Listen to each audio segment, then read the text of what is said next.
ನಮಸ್ಕಾರ ವೀಕ್ಷಕರೇ, ಎಲ್ಲರಿಗೂ ಒಂದು ಚಾನಲ್ಗೆ ಆತ್ಮದಂತ ಸ್ವಾಗತ. ಈ ವಾರ ನಾಮಿನೇಷನ್ ಪ್ರಕ್ರಿಯೆಯಲ್ಲಿ ಎಲ್ಲರ TRP ಕಂಟೆಸ್ಟೆಂಟ್ಗಳೇ ಟಾಪ್ TRP ಕಂಟೆಸ್ಟೆಂಟ್ಗಳೇ ನಾಮಿನೇಟ್ ಆಗಿದ್ರು ಅಂತಲೇ ಹೇಳ್ಬೋದು.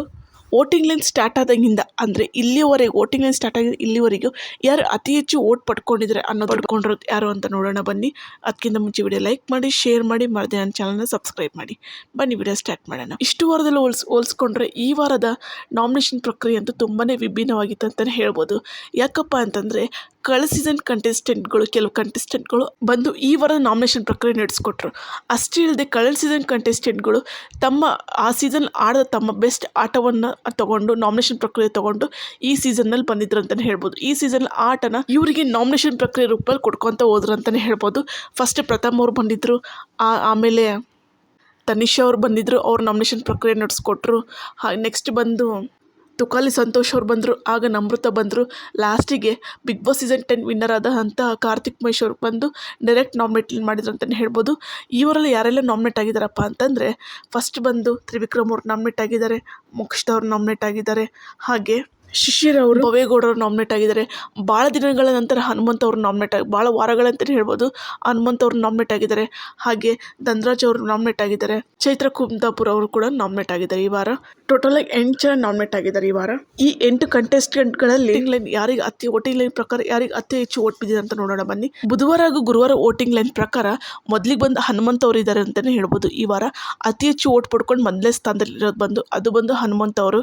ಇವ್ರು ಭಾಳ ವಾರಗಳ ನಂತರ ನಾಮಿನೇಟ್ ಆಗಿದ್ರು ಅಂತಲೇ ಹೇಳ್ಬೋದು. ಇವ್ರು ಹನುಮಂತ್ ಅವರು ಇಷ್ಟು ದಿವಸ ಅವ್ರು ಬಂದಾಗಿನ ಒಂದು 2 ವಾರ ಅಷ್ಟೇ ಅವ್ರು ನಾಮಿನೇಟ್ ಆಗಿದ್ದು. ಅದೇ ಬಿಟ್ಟರೆ ಅವ್ರು ಈ ವಾರನೇ ನಾಮಿನೇಟ್ ಆಗಿರೋದು. ಇವರು ಅತಿ ಹೆಚ್ಚು ವೋಟ್ ಪಡ್ಕೊಂಡು ಮೊದಲನೇ ಸ್ಥಾನದಲ್ಲಿದ್ದಾರೆ. 2ನೇ ಸ್ಥಾನದಲ್ಲಿ ಬಂದು ತ್ರಿವಿಕ್ರಮ್ ಅವರು ಇದ್ದಾರೆ. ಇವರು ಬಿಗ್ ಬಾಸ್ ಮನೇಲಿ ಇವ್ರನ್ನ ಟಾಸ್ಕ್ ಮಾಸ್ಟರ್ ಅಂತಲೇ ಕರೀಬೋದು. ಯಾಕಂದರೆ ಯಾವುದೇ ಟಾಸ್ಕ್ ಕೊಡಲಿ ಇವರು ಅದನ್ನು ಕಂಪ್ಲೀಟ್ ಮಾಡಿ ಮುಗಿಸ್ತಾರೆ ಅಂತಲೇ ಹೇಳ್ಬೋದು. ಇವ್ರು ಗೆಲ್ತಾರಂತ 100% ಅನ್ಕೊಬೋದು. ಅಷ್ಟು ಚೆನ್ನಾಗಿ ಆಡ್ತಾರೆ ಇವ್ರು ಟಾಸ್ಕ್ನ. ಅಷ್ಟೇ ಇಲ್ಲದೆ ಯಾರಾದ್ರು ಬೇರೆಯವ್ರಿಗಾದರೂ ಇವ್ರು ಹೆಲ್ಪ್ ಮಾಡ್ತಾರೆ ಅಂದರೂ ಕೂಡ ಆ ಟಾಸ್ಕ್ ಗೆಲ್ತಾರೆ ಅಂತಲೇ ಹೇಳ್ಬೋದು ತ್ರಿವಿಕ್ರಮ್ ಅವರು.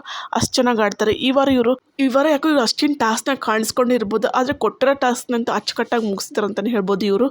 ಅಷ್ಟೇ ಅಲ್ಲದೆ ಇವರ ವೋಟಿಂಗ್ ಲೈನ್ ಪ್ರಕಾರ ಅವರು 2ನೇ ಸ್ಥಾನದಲ್ಲಿದ್ದಾರೆ. ಅತಿ ಹೆಚ್ಚು ವೋಟ್ ಪಡ್ಕೊಂಡ್ರಲ್ಲಿ ಇವರು 2ನೇ ಸ್ಥಾನದಲ್ಲಿದ್ದಾರೆ. ಅಷ್ಟೇ ಇನ್ನೂ ಟೈಮ್ ಇದೆ, ಹೋಗು ತ್ರಿವಿಕ್ರಮ್ ಅವ್ರಿಗೆ ವೋಟ್ ಹಾಕ್ಬೋದು. ನೆಕ್ಸ್ಟ್ ಬಂದು 3rd ಪ್ಲೇಸ್ದಾಗ ಬಂದು ವೋಟಿಂಗ್ ಲೈನ್ ಪ್ರಕಾರ 3ನೇ ಸ್ಥಾನದಲ್ಲಿ ಇರೋದು ಅದು ಬಂದು ಮೋಕ್ಷಿತಾ ಅವರು. ಅಷ್ಟೇ ಅಲ್ಲದೆ ಇವರು ಡೈರೆಕ್ಟ್ ನಾಮಿನೇಟ್ ಆಗಿದ್ದಾರೆ ಅಂತಲೇ ಹೇಳ್ಬೋದು. ಇವ್ರನ್ನ ಕ್ಯಾಪ್ಟನ್ ಆಗಿರುವಂಥ ಗೌತಮ್ ಇವರು ಡೈರೆಕ್ಟ್ ನಾಮಿನೇಟ್ ಮಾಡಿದ್ದಾರೆ. ಇವರು ಕ್ಯಾಪ್ಟನ್ಸಿ ಟಾಸ್ಕ್ ಆಡಿಲ್ಲ ಅನ್ನೋ ರೀಸನ್ ಕೊಟ್ಟು ಡೈರೆಕ್ಟ್ ನಾಮಿನೇಟ್ ಮಾಡಿದ್ದಾರೆ. ಇವರು ವೋಟಿಂಗ್ ಲೈನ್ ಪ್ರಕಾರ 3ನೇ ಸ್ಥಾನದಲ್ಲಿದ್ದಾರೆ.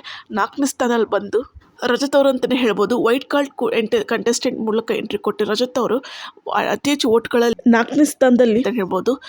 ಇವರಿಗೆ ತುಂಬಾ ಫ್ಯಾನ್ಸ್ ಆಗ್ಬಿಟ್ಟಿರು ಅಂತ ಹೇಳ್ಬೋದು. ಫಸ್ಟ್ನೇ ವಾರ ಅಲ್ಲ, ಸೆಕೆಂಡ್ ವಾರದಿಂದ ಇವ್ರು ಆಟದ ವೈಖರಿ, ಇವರು ಬಂದು 2ನೇ ವಾರದಿಂದ ಇವರು ಆಟದ ವೈಖರಿ ಆಗಿರ್ಬೋದು, ಇವ್ರು ಮಾತನ್ಬೋದು, ಇವ್ರು ಬಾಸ್ ಅನ್ನೋ ರೀತಿಯಲ್ಲಿ ಎಲ್ಲಾದ್ರೂ ಆಗಿರ್ಬೋದು, ಇವರು ಕೂಡ ಎಂಟರ್ಟೈನ್ಮೆಂಟ್ ಆಗಿರ್ಬೋದು, ಜಗಳ ಆಡಿರ್ಬೋದು, ಎಲ್ಲದ್ರಾಗೂ ಇವ್ರದ್ದೊಂಥರ ವಿಭಿನ್ನವಾಗಿರುತ್ತೆ ಅಂತಲೇ ಹೇಳ್ಬೋದು. ಇವರಿಗೆ ಈ ವಾರ ಅತಿ ಹೆಚ್ಚು ವೋಟ್ ಪಡ್ಕೊಂಡ್ರಲ್ಲಿ 3ನೇ ಸ್ಥಾನದಲ್ಲಿದ್ದಾರೆ.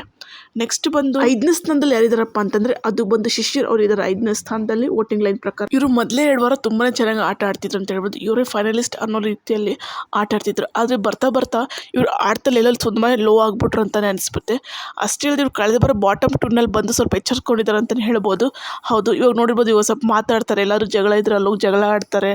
ಅಷ್ಟೇ ಇಲ್ಲದೆ ಇವರ ಟಾಸ್ಕ್ ಕೂಡ ಪರವಾಗಿಲ್ಲ, ಅವ್ರು ಚೆನ್ನಾಗಿ ಆಡಿದ್ರು ಅಂತಲೇ ಹೇಳ್ಬೋದು. ಇವ್ರು ಮುಂದಿನ ದಿನಗಳಲ್ಲಿ ನೋಡಬೇಕು, ಇವ್ರು ಇದೇ ಥರ ಆಟಾಡ್ಕೊಂಡು ಹೋಗ್ತಾರೆ, ಇಲ್ಲಾಂದ್ರೆ ಮತ್ತೆ ಡಲ್ ಆಗ್ತಾರ ಆಟದಲ್ಲಿ ಅಂತ ನೋಡಬೇಕು. ಆದರೆ ವೋಟಿಂಗ್ ಲೈನ್ ಪ್ರಕಾರ ಅತಿ ಹೆಚ್ಚು ವೋಟ್ ಪಡ್ಕೊಂಡ್ರಲ್ಲಿ ಇವರು 5ನೇ ಸ್ಥಾನದಲ್ಲಿ ಪಡ್ಕೊಂಡಿದ್ದಾರೆ ಅಂತಲೇ ಹೇಳ್ಬೋದು. 5ನೇ ಸ್ಥಾನ ಪಡ್ಕೊಂಡಿದ್ದಾರೆ ಇವರು. ಅಷ್ಟೇ ಇಲ್ಲದೆ 6ನೇ ಸ್ಥಾನದಲ್ಲಿ ಬಂದು ಇದಂತೂ ತುಂಬಾ ಶಾಕಿಂಗ್ ಅಂತಲೇ ಹೇಳ್ಬೋದು. ಭವೇಗೌಡ ಅವರು 5ನೇ ಸ್ಥಾನದಲ್ಲಿ ಇರೋದು. ಇದು ಬಂದು ಬುಧವಾರ ಮತ್ತು ಗುರುವಾರದ ಹೇಳ್ತಿರೋದು. ಇವತ್ತು ಅವರು ಆಡಿರೋ ರೀತಿ ಆಗಿರ್ಬೋದು, ಅವ್ರನ್ನ ಮತ್ತೆ ಫ್ಯಾನ್ಸ್ ವೋಟ್ ಹಾಕ್ಬೋದೇನೋ ಗೊತ್ತಿಲ್ಲ. ಅತಿ ಹೆಚ್ಚು ವೋಟ್ ಪಡ್ಕೊಂಡಿರೋದ್ರಲ್ಲಿ ಬಾಟಮ್ 3ನಲ್ಲಿ ಇದ್ದಾರೆ ಅಂತಲೇ ಹೇಳ್ಬೋದು ಭವೇಗೌಡ ಅವರು. ಇನ್ನು ಇವ್ರು ಯಾರಿಗೆಲ್ಲ ವೋಟ್ ಹಾಕಿಲ್ಲ ಭವೇಗೌಡ ಅವ್ರಿಗೆ ವೋಟ್ ಹಾಕ್ಬೋದು. ಇವ್ರು ತುಂಬಾ ಚೆನ್ನಾಗಿ ಆಟ ಆಡ್ತಿದ್ರು ಅಂತಲೇ ಹೇಳ್ಬೋದು. ಆದ್ರೆ ಇವ್ರು ಯಾಕೆ ಇಷ್ಟು ಬರೀ ಕಮ್ಮಿ ವೋಟ್ ಬಿದ್ದಿದೆ ಅಂತ ಗೊತ್ತಿಲ್ಲ. ಆದರೆ ತುಂಬ ಕೆಲವೊಂದು ಟ್ರೋಲ್ ಪೇಜಸ್ ತುಂಬ ದುರಹಂಕಾರ ಹಂಗೀಗ ಅಂತಿದ್ದಾರೆ. ಆದರೆ ಒಂದು ಮಾತ್ರ ಹೇಳ್ಬೋದು, ಇವರು ಟಾಸ್ಕ್ ಅಂತ ಬಂದರೆ ಹೆಣ್ಮಕ್ಳಲ್ಲಿ ಇವರೇ ಸ್ಟ್ರಾಂಗ್ ಅಂತಲೇ ಹೇಳ್ಬೋದು. ಟಾಸ್ಕ್ ಆಡೋದ್ರಲ್ಲಾಗಿರ್ಬೋದು, ಗೆಲ್ಲೋದ್ರ ವಿಷಯದಾಗಿರ್ಬೋದು, ಸ್ಟ್ರಾಟಜಿ ಮಾಡೋ ವಿಷಯದಾಗಿರ್ಬೋದು, ಇವ್ರು ತುಂಬಾ ಚೆನ್ನಾಗಿ ಆಡ್ತಾರೆ ಅಂತಲೇ ಹೇಳ್ಬೋದು. ಇವ್ರು ಬಾಟಮ್ 3ನಲ್ಲಿ ಇರೋದು ನನಗೆ ತುಂಬಾ ಶಾಕಿಂಗ್ ಅಂತಲೇ ಹೇಳ್ಬೋದು ವೋಟಿಂಗ್ ಲೈನ್ ಪ್ರಕಾರ.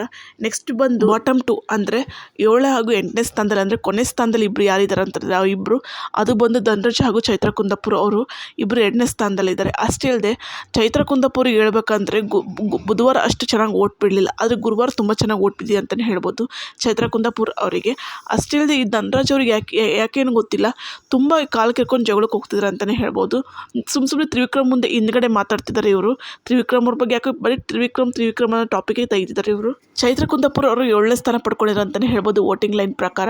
ಅಷ್ಟೇ ಅಲ್ಲದೆ 8ನೇ ಸ್ಥಾನದಲ್ಲಿ ಲಾಸ್ಟ್ನಾಗ ಇರೋದು ಬಂದು ಧನರಾಜ್ ಅವರು 8ನೇ ಸ್ಥಾನದಲ್ಲಿದ್ದಾರೆ. ಇನ್ನು ಶುಕ್ರವಾರ ವೋಟಿಂಗ್ ಲೈನ್ ಕೂಡ ನೋಡಬೇಕು. ನಿಮಗೆ ಇಷ್ಟರಲ್ಲಿ ಯಾವ ಕಂಟೆಸ್ಟೆಂಟ್ ಮನೆಗೆ ಹೋಗಬೇಕು, ನಿಮಗೆ ಯಾವ ಕಂಟೆಸ್ಟೆಂಟ್ ವೋಟ್ ಹಾಕ್ತೀರ ಅಂತ ಕಮೆಂಟ್ ಮಾಡಿ. ವಿಡಿಯೋ ಇಷ್ಟ ಲೈಕ್ ಮಾಡಿ, ಶೇರ್ ಮಾಡಿ, ಮರದೇ ಚಾನಲ್ ಸಬ್ಸ್ಕ್ರೈಬ್ ಮಾಡಿ. ಬಾಯ್.